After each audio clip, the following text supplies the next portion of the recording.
Howdy everyone, Matt here. I got a question for you. What are your thoughts when content creators try to rage bait you into buying something? Let's talk about it.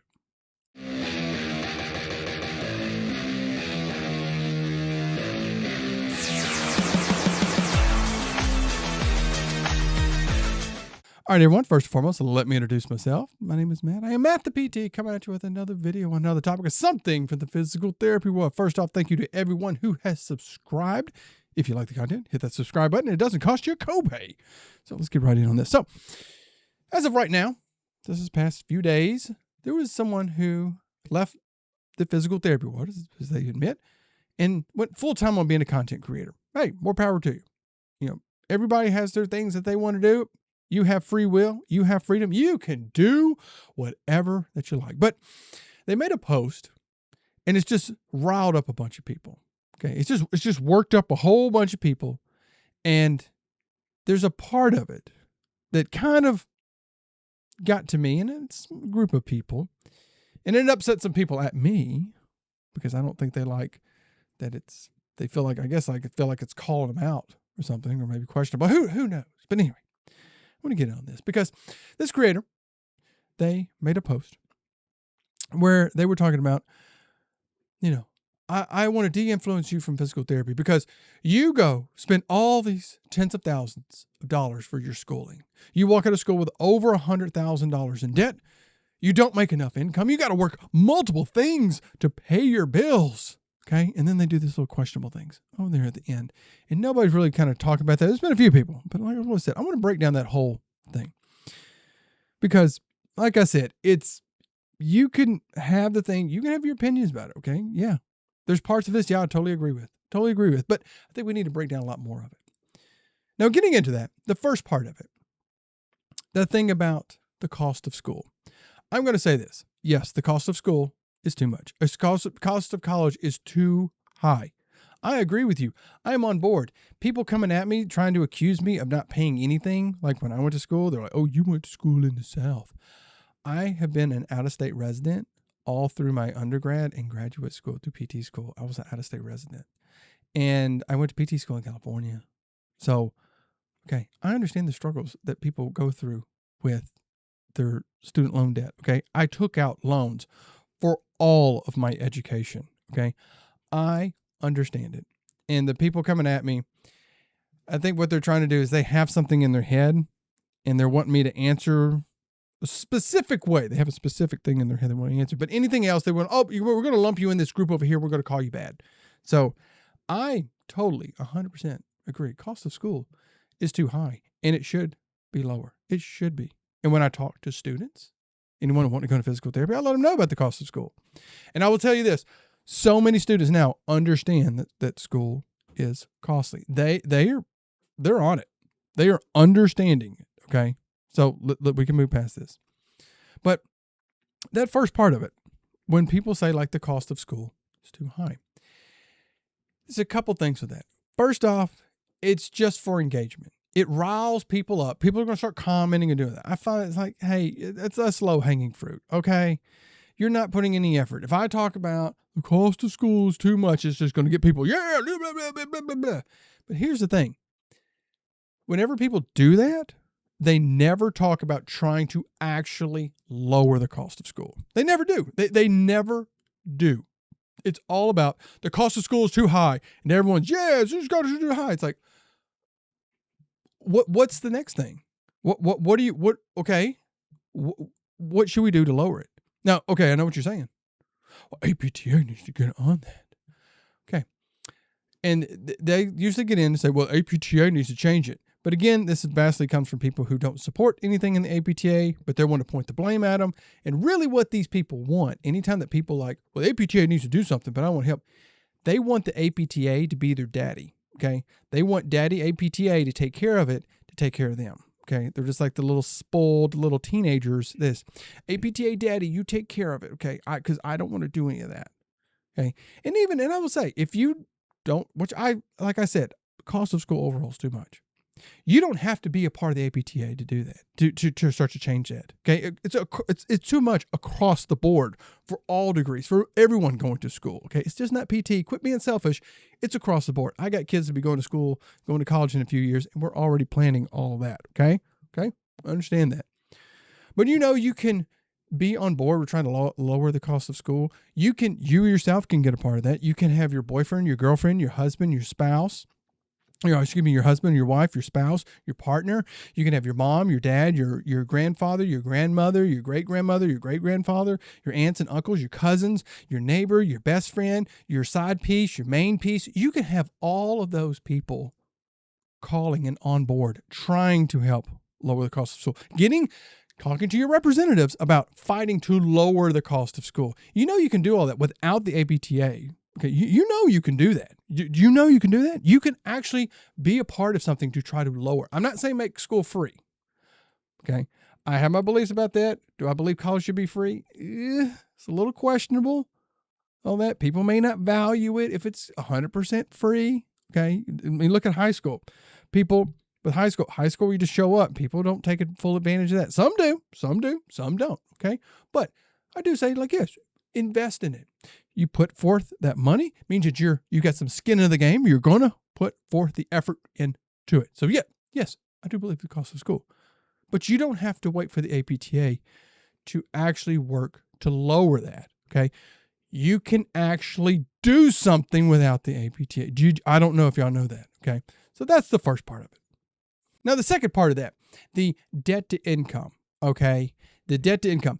You pay all this money for school, and the income that you make isn't worth it. It isn't worth it to make it up. Okay. Let me ask you this question. Okay. How much money should you be making? Exactly. What is the number? Not the more, but what's more?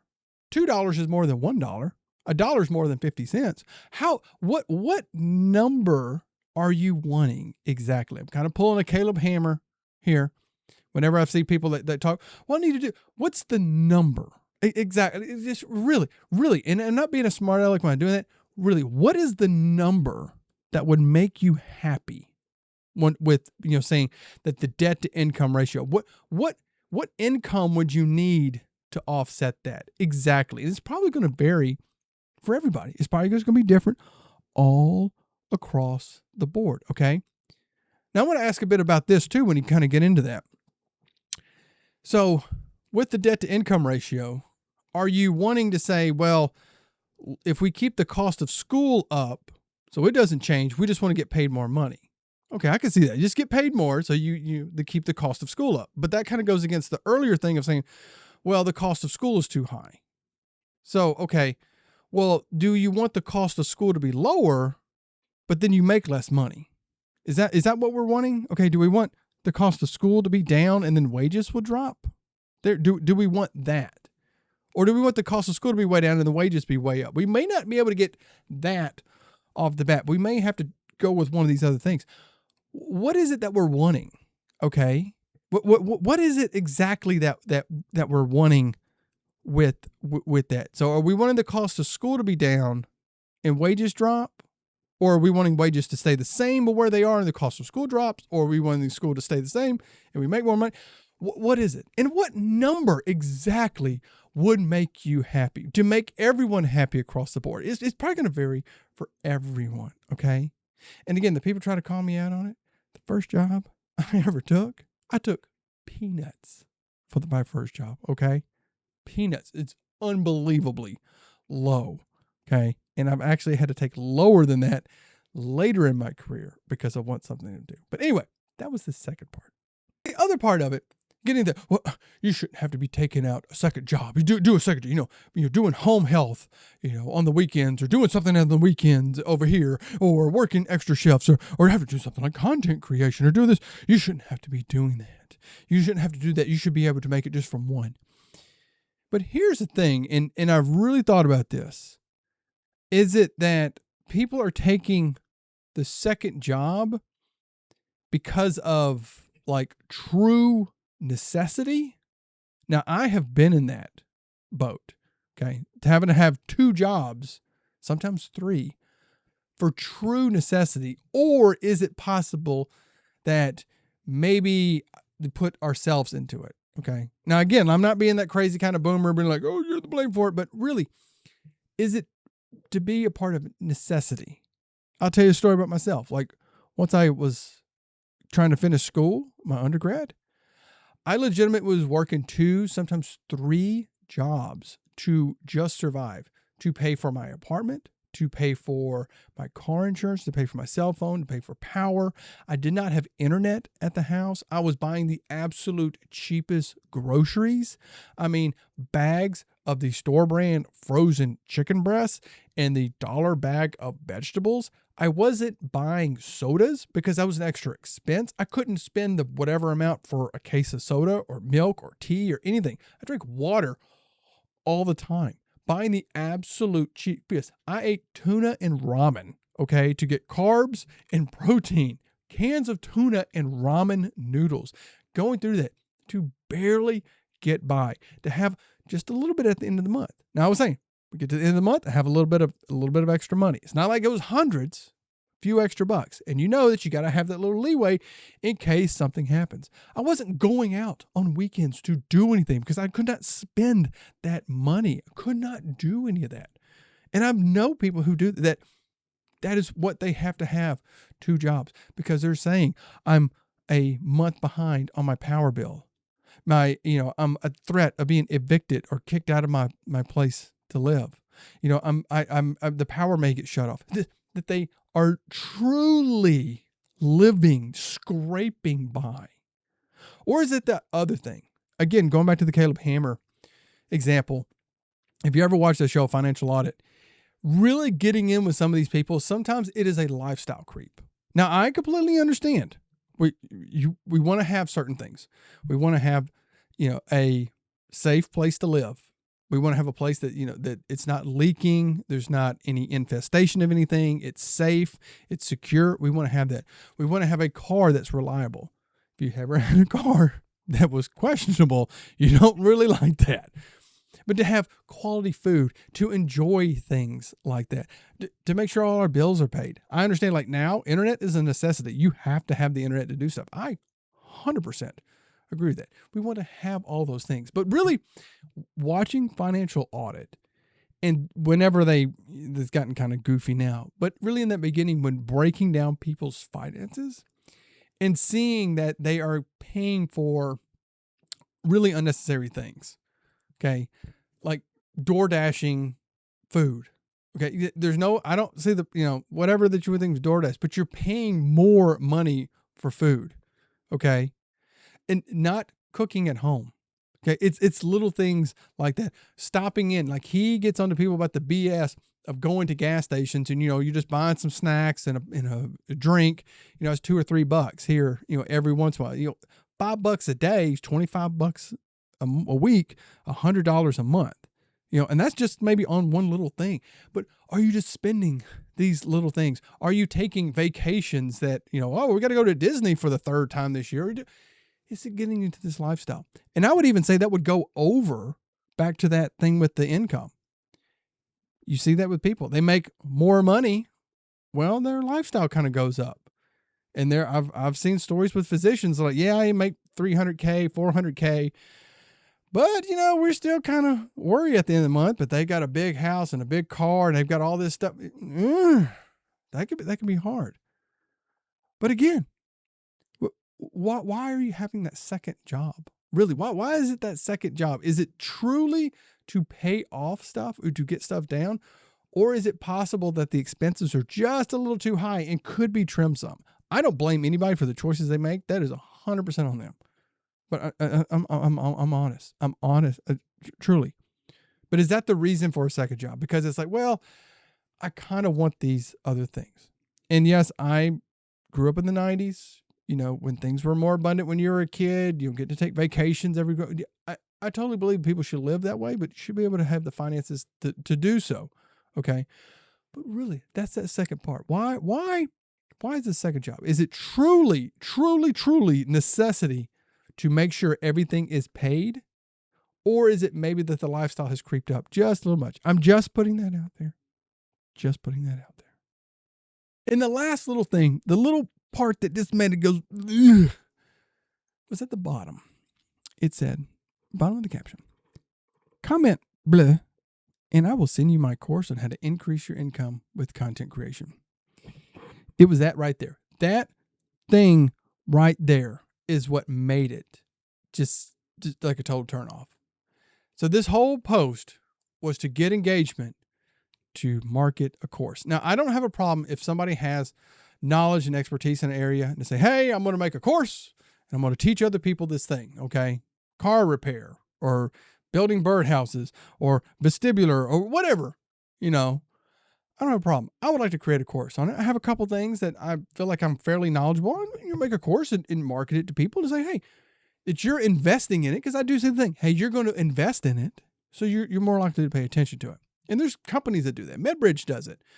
They sell that knowledge from people. But it's that increasing income or increasing revenue, that is what makes it questionable, because there have been people out there who have used it in less scrupulous ways. Dan Locke, Ty Lopez, Wes Watson, just some of those people. Just look those up if you ever kind of want to see what they've done. They get into this stuff of, I'm going to teach you these methods on how to increase your income. And they're selling you this knowledge and these teachings to do that. And they're giving it to you. But the thing is, really to increase your income and do all that is harder than what you think. It is more challenging. So many people think oh, I can just do these little extra things and I can just make all this money. Okay. I was talking to somebody that was saying, well, I think I'm going to get into this thing on creating, and I'm going to get some passive income, and I can make, probably if I could get $2,000 a month in passive income to do it, it's hang on, how are you going to do that? True, you have no money. You barely have money for you to pay your bills. How are you going to generate $2,000 a month in passive income? Anytime anyone uses passive income, it's a buzzword to get, because they think, oh, it's easy, free money. Okay. You just put that there and it just comes in. It is way harder than you think. Unless you wrote a song, you're going to get residuals off of the song, or you wrote, a part of a TV show. There's little things like that. Courses can be a way, again, create this passive income, but it tricks people. Oh, if I do this thing, then I can get in there and start making it. Because you just start thinking about the money aspect. Oh, well, I do need more money. I could always use more. So this thing would just be great. So people get in there and they sign up for it. And most of the time the information is fairly basic. Okay. It just basic stuff, whatever. And I'm going to tell you, with content creation, so many people, I create content.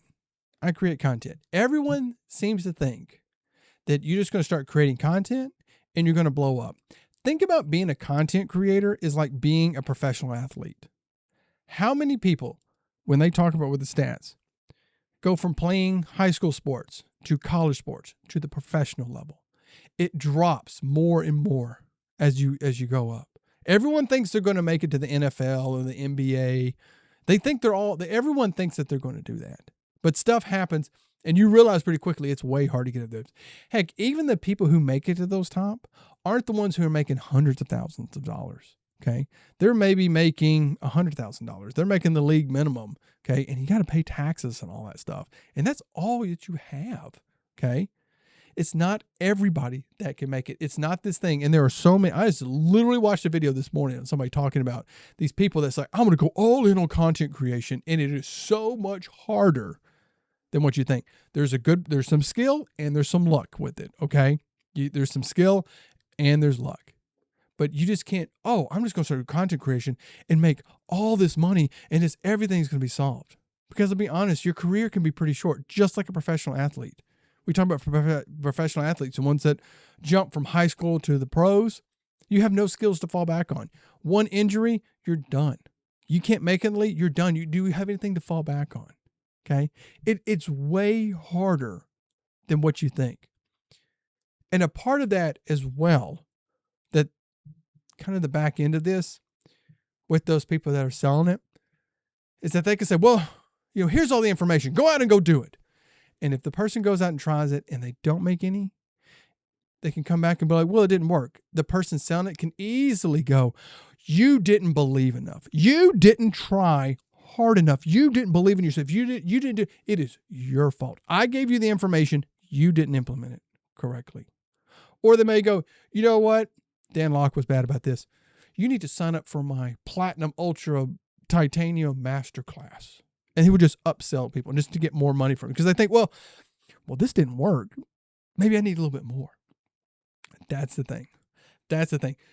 Is that it is so easy because they're just selling information and knowledge to them. It's just like, no, here you go. And really, a lot of it just looks like, just create a course on how to create courses. It's what it really seems like. This was doing this income. So that's what that icky part comes in. And really seeing like, oh, wow, this is just to all drive engagement. Just to drive engagement to sell a course on trying to create income. And again, if you want to be a content creator, it's a lot harder than you think. And I don't believe that a lot of content creators pull back the curtain to show the amount of work and struggle. Sometimes when they do that stuff, would say it's kind of questionable sometimes when these people do this. Like, do you have a safety net? Do you happen to have a spouse that has a very good job where, yeah, you can go full-time on it? You don't have kids. You've set aside a lot of money. Maybe you're doing PRN on the side and you're making it just look this way on doing all of this. Okay. Anyway, that's what I kind of question about it. But anyway, like I saw that the thing's probably going to die down in a few days anymore, whatever. By the time this comes out, it'll probably be a distant memory. Anyway, like I said, I agree. The cost of school is too high. Yes, I agree. Cost of school is too high. Yes, it is. It should come down. It should be lower. We need to work with whomever. Doesn't have to be the APTA. Doesn't have to be your daddy APTA that takes care of it. You can handle it outside of that. We need to get wages up. And I would say a lot with the wages with these big box companies. Why are you paying the CEOs and the area VPs and all those things? Why are you paying them so much money and not your staff? How come nobody's ever mad at that? Okay. They got the money. They're not spending it on the people doing the work. They're spending it on the people that sit behind the, and just, hey, you need to do this. You need to do this stuff. Can't you replace all that with AI anyway? Because they're just running reports. Heck, you can get AI to do that. Man, pass that money all the way down. Okay. And the thing with the second jobs, again, is it truly, truly, truly that you need that second job because you are barely scraping by? Or is it maybe the lifestyle's up? Anyway, I don't know. It's a thing. You got to put everything out there on the table. We got to put it all on there. Think about when you're evaluating somebody. When somebody comes in back pain, we got to put everything that it could be. It could be a sinister pathology, could be mechanical, could be psychological. We need to have it all on the table. Okay? That's the thing that's on the table. Got to be aware of that. And like I said, if you're trying to sell a course, coaching, just in case, I think that's what's kind of irked some people anyway. But anyway, let me know your thoughts on it. Do you think that's kind of icky? Huh? Let me know. Share it down in the comments. I'd be interested to hear the conversation on it. Anyway, if you enjoy the video, hit that like button. And of course, subscribe to the channel. It doesn't cost you a copay. And until next time, take care of yourself. Take care of your patients. I'll see you then.